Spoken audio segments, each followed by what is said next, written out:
Good morning. This is the extended daily brief for Thursday, 13th August 2026, covering the developments that matter across India, Gujarat, tax, business, markets, technology, world affairs and sport. We begin with the biggest corporate story, a leadership transition at the Tata Group.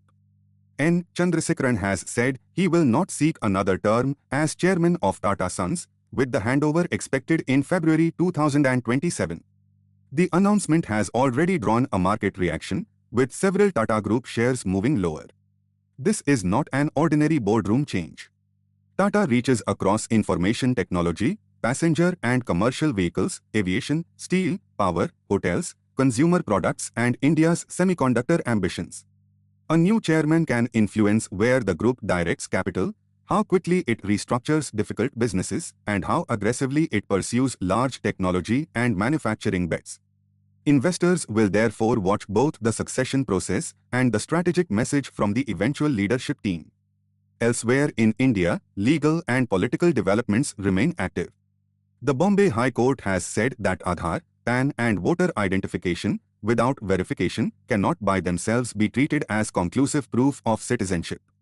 Parliamentary debate and election-related allegations also remain in the headlines, while security forces continue operations against Maoist activity in Jharkhand. These are separate stories, but together they keep governance, documentation and internal security firmly on the national agenda. In Gujarat, the practical focus is the monsoon. Rain and thunderstorms are expected as part of a broader active weather system. The direct risks are familiar: waterlogging, road disruption and pressure on urban drainage, but the business effects can spread further.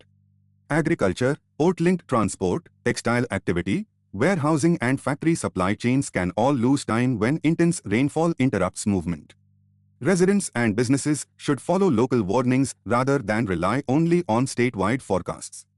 On GST and tax, no major new nationwide rate change or significant fresh CBIC policy announcement was verified for today. That absence matters. Businesses should not treat routine commentary or social media claims as a change in law.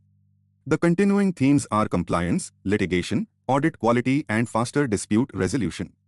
Reported July GST collections also showed strong national momentum, with Gujarat among the largest state contributors, consistent with its position as a major manufacturing, trading and logistics economy. For markets, the Tata transition will be watched beyond the group's individual companies because Tata names carry meaningful weight across Indian indices and investor portfolios. Technical watchers have identified roughly 24,360 as an immediate support area for the Nifty 50 if weakness persists. A support level is not a guarantee, it is simply an area where traders expect buying interest may emerge. Domestic markets will also respond to crude oil, foreign fund flows, inflation expectations and global interest rate signals. Technology brings a broader structural story. India's AI opportunity is increasingly visible not only in software but in the physical infrastructure required to run artificial intelligence, data centers, reliable power, cooling systems, advanced cables, networking equipment and semiconductor chemicals. Reports point to major additional AI data center capacity being planned for India.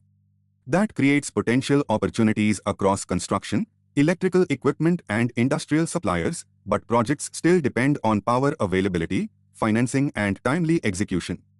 Globally, competition is shifting toward powerful but cheaper open-weight AI models. NVIDIA is reportedly developing its Nemotron 4 family, including a model near 1 trillion parameters. Lower-cost capable models could reduce deployment expenses for companies and increase competitive pressure on closed model providers. At the same time, Fitch has warned that an AI market correction is emerging as a global credit risk. The message is balanced: AI demand may be durable, but valuations, borrowing and infrastructure spending still need discipline. In the wider global economy, mild United States inflation data has supported expectations for a more favorable Federal Reserve path and helped risk appetite. But trade tensions, tariff decisions, and geopolitics can quickly reverse that optimism. For India, the most important international transmission channels are the dollar, foreign portfolio flows, and energy prices. Oil remains the clearest external risk. International supply could tighten if disruption continues and vital shipping routes remain difficult to reopen. India imports most of the crude oil it consumes, so a sustained price rise can increase the import bill, weaken the rupee and feed inflation through transport, manufacturing and household costs. This is why an oil headline can matter to Indian markets even when the disruption occurs far away. In sport, the calendar is active even without one dominant India-focused result.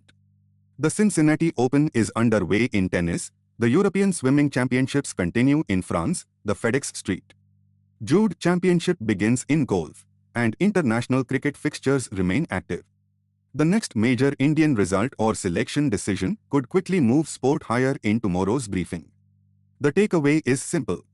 Watch the Tata succession for long-term corporate direction, Gujarat's weather for immediate operational disruption, the Nifty support zone and foreign flows for market tone, AI infrastructure spending for the next investment cycle, and crude oil for the biggest external risk to India.